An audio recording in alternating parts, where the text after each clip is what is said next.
Hai guys, kali ini gue akan ceritakan buat kalian film horor terbaru Indonesia rilisan tahun 2023. Sekedar informasi guys, film ini berdasarkan kisah nyata yang pernah terjadi di Indonesia. Oke guys, kita langsung aja ke cerita filmnya. Dan sebelum lanjut, alangkah baiknya gunakan headset kalian agar atmosfer horornya lebih berasa ya guys. Pada malam itu, Dika, anak dari Pak Sutrisari dan Mas Mono. Sari mengeluhkan karena hampir di setiap tidurnya Dika selalu gelisah dan selalu menggigau.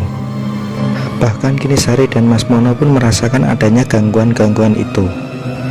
Tiba-tiba mereka mendengar ada suara ringkikan kuda dari luar. Dengan perlahan membuka pintu itu, Mono ingin memastikan keadaan di luar sana. Tapi terlihat Mono yang kini dihadapkan dengan sesosok penampakan manusia berkepala kuda. Mono begitu sangat ketakutan. Dia selalu kembali masuk ke dalam kamar. Dia hanya berucap kepada Sari sambil berbata-bata, Jejaran. Sari sama sekali tidak mengerti apa yang diucapkan oleh Mas Mono. Lalu tiba-tiba Dika terbangun dan mulai bertingkah aneh. Dia seperti orang yang kerasukan.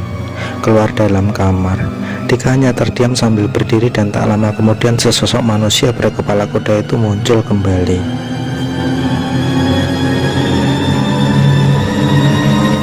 Seketika suasana kembali normal saat neneknya keluar dari dalam kamar.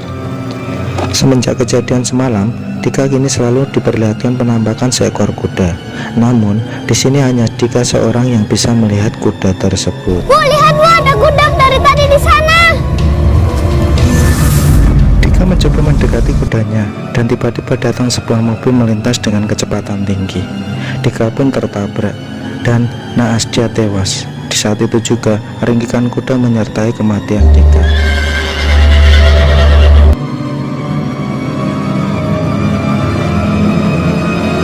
Kematian Dika meninggalkan luka yang sangat mendalam. Bahkan Mas Mono sudah tak sanggup lagi untuk menerima kenyataan begitu. Sangat disayangkan, Mas Mono memilih untuk mengakhiri hidupnya dengan menggantung diri. Tak habis pikir, Sari harus kehilangan orang-orang tercintanya di waktu yang sangat singkat.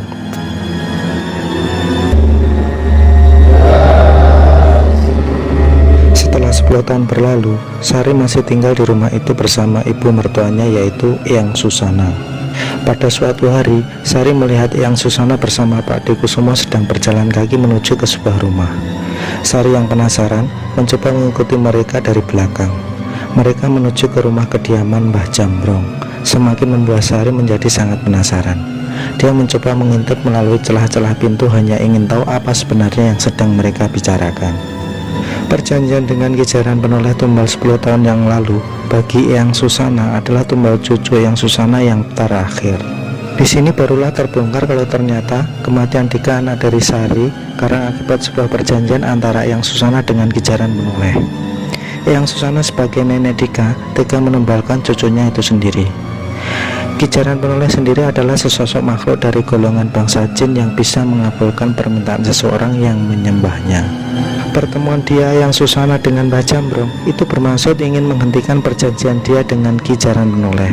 Namun ternyata perjanjian itu tidak bisa terputus dan akan berlaku seumur hidup Eyang Susana. Mau tidak mau, Eyang Susana harus memenuhi setiap permintaan Kijaran Penoleh yang sudah menjadi kesepakatan dari awal. Dalam 10 tahun sekali, Eyang Susana harus menyiapkan anak berusia 10 tahun untuk dijadikan tumbal. Dan anak itu harus ada kaitan darah dengan Eyang Susana sendiri. Sebelum waktunya tiba, dia harus segera menyiapkan tumbal tersebut. Selain menyiapkan tumbal yang susah, juga harus menyiapkan beberapa sesajen untuk makanan yang dipinta oleh Kijaran Penoleh di sebuah gudang dekat rumah yang memang sengaja dijadikan tempat untuk ditinggali Kijaran Penoleh.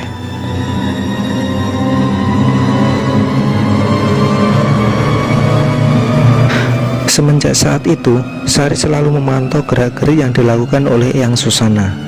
Dia pun terkejut melihat ada penampakan sesosok anak kecil menari pada saat Eyang memberikan sesajennya.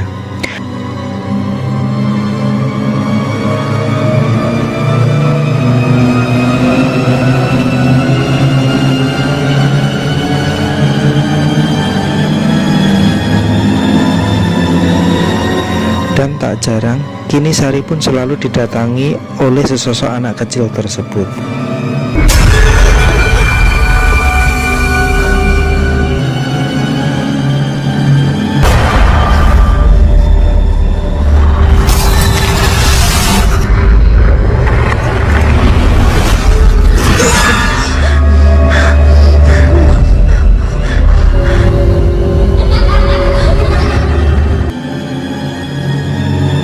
Sari masih bersikap biasa-biasa saja di depan Eyang Susana dan pura-pura tidak tahu apa yang sebenarnya terjadi.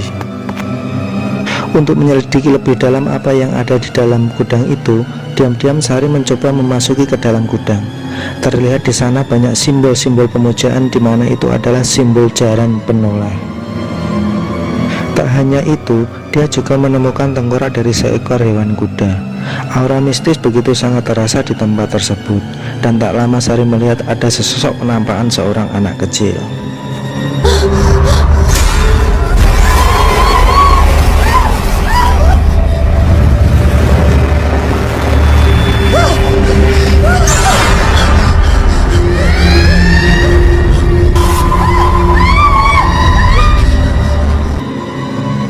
Waktu terus berlalu, namun Eyang Susana belum juga memberikan tumbal itu kepada Ki Jaran Penoleh. Perlahan, Eyang Susan pun mulai merasakan teror dari gangguan-gangguan Ki Jaran Penoleh.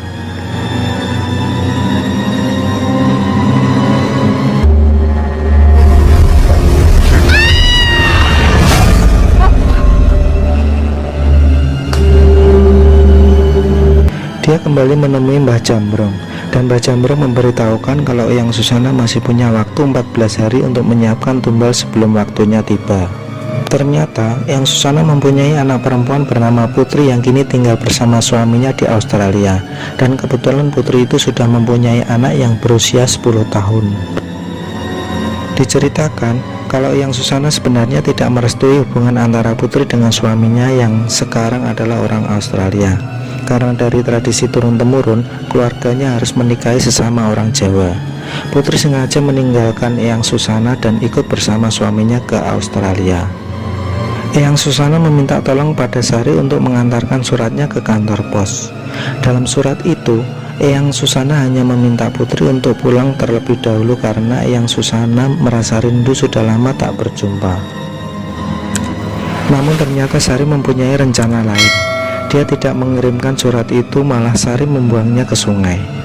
Di satu sisi, usaha batik yang selama ini menjadi tumpuan Eyang Susana sudah mengalami kebangkrutan. Para pelanggan setia yang biasa memesan batik pada Eyang Susana kini sudah tak lagi memesan orderan. Ditambah kondisi keadaan Eyang Susana pun kini mulai sakit-sakitan.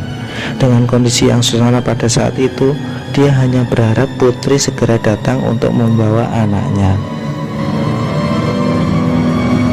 Mbah Jambrong sebagai orang perantara antara Eyang Susana dengan Ki Jaran Penoleh sudah tidak bisa menolong lagi. Teror dari Ki Jaran Penoleh tidak hanya menyerang kepada Eyang Susana saja, bahkan Sari pun tak luput dari teror penampakan-penampakan anak kecil. Kesalahan Sari adalah ketika dia sengaja malah merusak sesajen-sesajen yang ada di dalam gudang. Tangan Sari digerakkan dan diarahkan untuk membunuh dirinya sendiri. Tapi untunglah datang Pak Ade Kusumo membawa Sari dari situasi tersebut. Keadaan menjadi normal kembali ketika Eyang Susana keluar dari kamarnya. Singkat cerita, setelah beberapa hari menunggu, akhirnya Putri pun kembali pulang. Dia datang bersama Aska, anaknya yang sudah berumur 10 tahun. Putri tahu kabar Eyang sakit karena diberitahu oleh Ibu Condro. Dan di sini Eyang Susana akhirnya tahu kalau ternyata Putri tidak pernah mendapatkan surat dari Eyang Susana. Karena sudah terlanjur basah, Sari pun berterus terang kalau surat itu memang tidak Sari kirim. Dengan kondisi yang sudah tidak berdaya, dia Eyang Susana sudah tidak bisa berbuat apa-apa lagi sekarang. Sari mengatakan pada Eyang Susana kalau dia sudah tahu apa yang Eyang Susana lakukan selama ini. Sari membiarkan semua ini terjadi, dan Sari mempunyai rencana lain, yaitu bertujuan untuk mendapatkan harta warisan dari keluarga Eyang Susana. Dan di malam hari, Kijaran Penoleh datang untuk mengambilnya. Waktunya Eyang Susana sebagai pengganti dari janji yang sudah mereka sepakati bersama.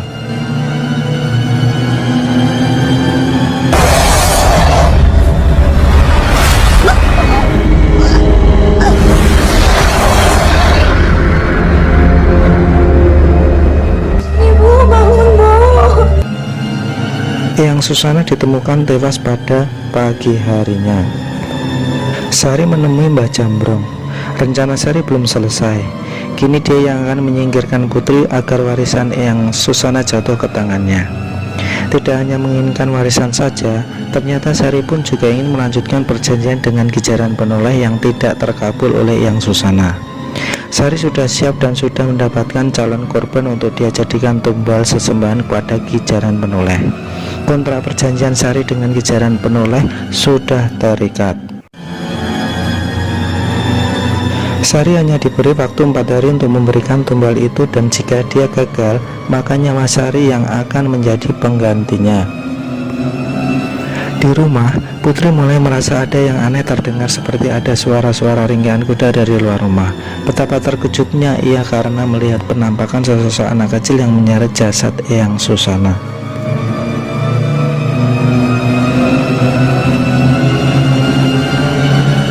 Di keesokan hari, di saat Sari, Putri, dan juga Aska berkumpul dan mengobrol di meja makan, Sari memulai pembicaraan dan bertanya apakah Putri ingin menambah anak lagi setelah Aska. Putri pun akhirnya bercerita kalau dia sebenarnya divonis tidak bisa hamil, dan Aska sendiri sebenarnya adalah anak dari hasil adopsi. Aska bukanlah anak kandung Putri. Sari yang mendengar pernyataan Putri begitu sangat terkejut.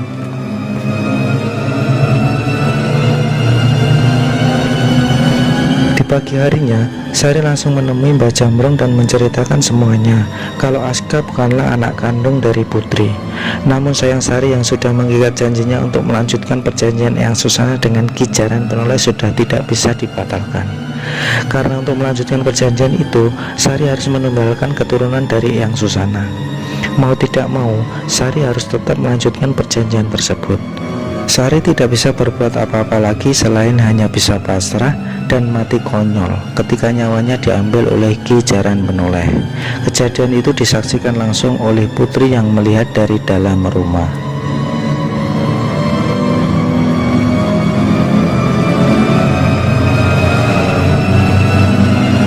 Enggak lama setelah itu, kini Kijaran Penoleh meneror dan menghampiri Putri. Di rumah yang tiba-tiba menjadi gelap, sumber cahaya hanya dari sebuah lilin. Putri diperlihatkan penampakan anak kecil itu bersama Sari juga ada di sana. Putri dibuat shock, dibuat ketakutan yang tak pernah dia alami sebelumnya. Teror itu tak pernah berhenti sekalipun Putri mencoba untuk berteriak. Orang-orang terdekat Putri yang sudah meninggal menampakkan wujudnya di hadapan Putri. Putri berlari keluar dari rumah, namun kemanapun ia pergi, gangguan itu selalu mengikuti Putri.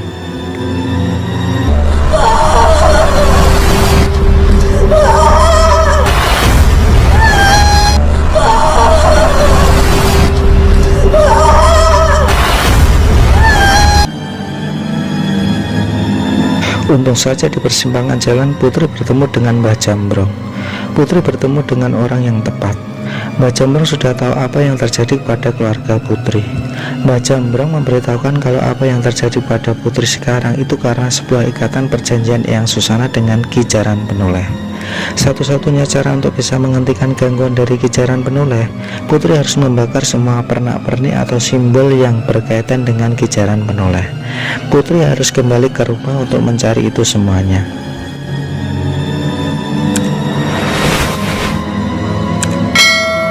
Dan Mbah Jambrong pun akan membantunya. Setelah semuanya terkumpul, kini Mbah Jambrong yang akan membakar semua isi di dalam gudang, di mana gudang itu adalah tempat Kijaran Penoleh berada. Di sisi lain, Putri yang ingin menemui Aska di dalam rumah, namun kini dihadang oleh bala sekutu Kijaran Penoleh.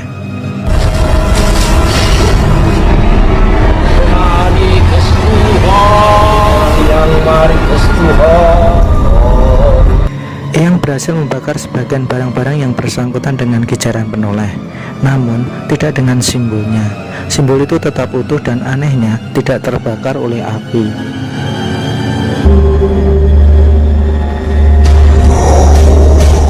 Saat semua sudah putus asa, tidak tahu harus dengan cara apa lagi, mereka menghentikan ini semua. Tak lama datang Pak D. Kusumo. Mbah Jambrong berkata alasan kenapa Kijaran Penoleh tidak mau pergi. Harus ada satu nyawa lagi untuk ditumbalkan. Pak D. Kusumo yang baru datang mendengar perkataan dari Mbah Jambrong. Seketika dia nekat menyerahkan nyawanya untuk memenuhi permintaan Kijaran Penoleh. Sekaligus dia juga ingin membakar semua isi yang ada di dalam gudang tersebut. Pak D. Kusumo tidak ingin ada korban lain yang berjatuhan. Biarlah dia sendiri yang akan mengakhiri semuanya ini. Pak D menyiramkan bensin ke seluruh tubuhnya, lalu membakar diri di dalam gudang itu.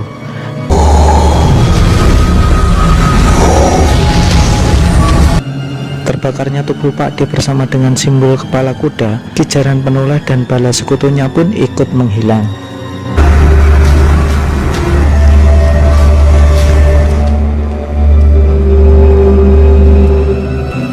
Putri memutuskan untuk meninggalkan rumah kediaman Eyang Susana dan meminta kepada Mbah Jambrong untuk mengurus rumah tersebut. Namun, di perjalanan terlihat di dalam tasnya Aska ada tengkorak kuda yang terbawa bersama mereka. Lalu, di sini film pun selesai. Oke guys, itulah alur cerita filmnya. Harusnya yang menjadi korban terakhir adalah Mbah Jambrong, bukan Pak D. Kusumo yang datang tiba-tiba lalu menjadi pahlawan. Walaupun bagaimanapun, Mbah Jambrong harus bertanggung jawab karena Mbah Jambrong yang sudah memberi jalan bagi orang-orang untuk menjadi musyrik. Tapi ya sudahlah, mungkin harus seperti itu ceritanya guys. Oke, sampai di sini dulu ya ceritanya. Semoga cerita dari Mimin bisa sedikit memberikan hiburan di waktu luang kalian. Jaga selalu kesehatan ya guys. Salam dari admin dan bye bye.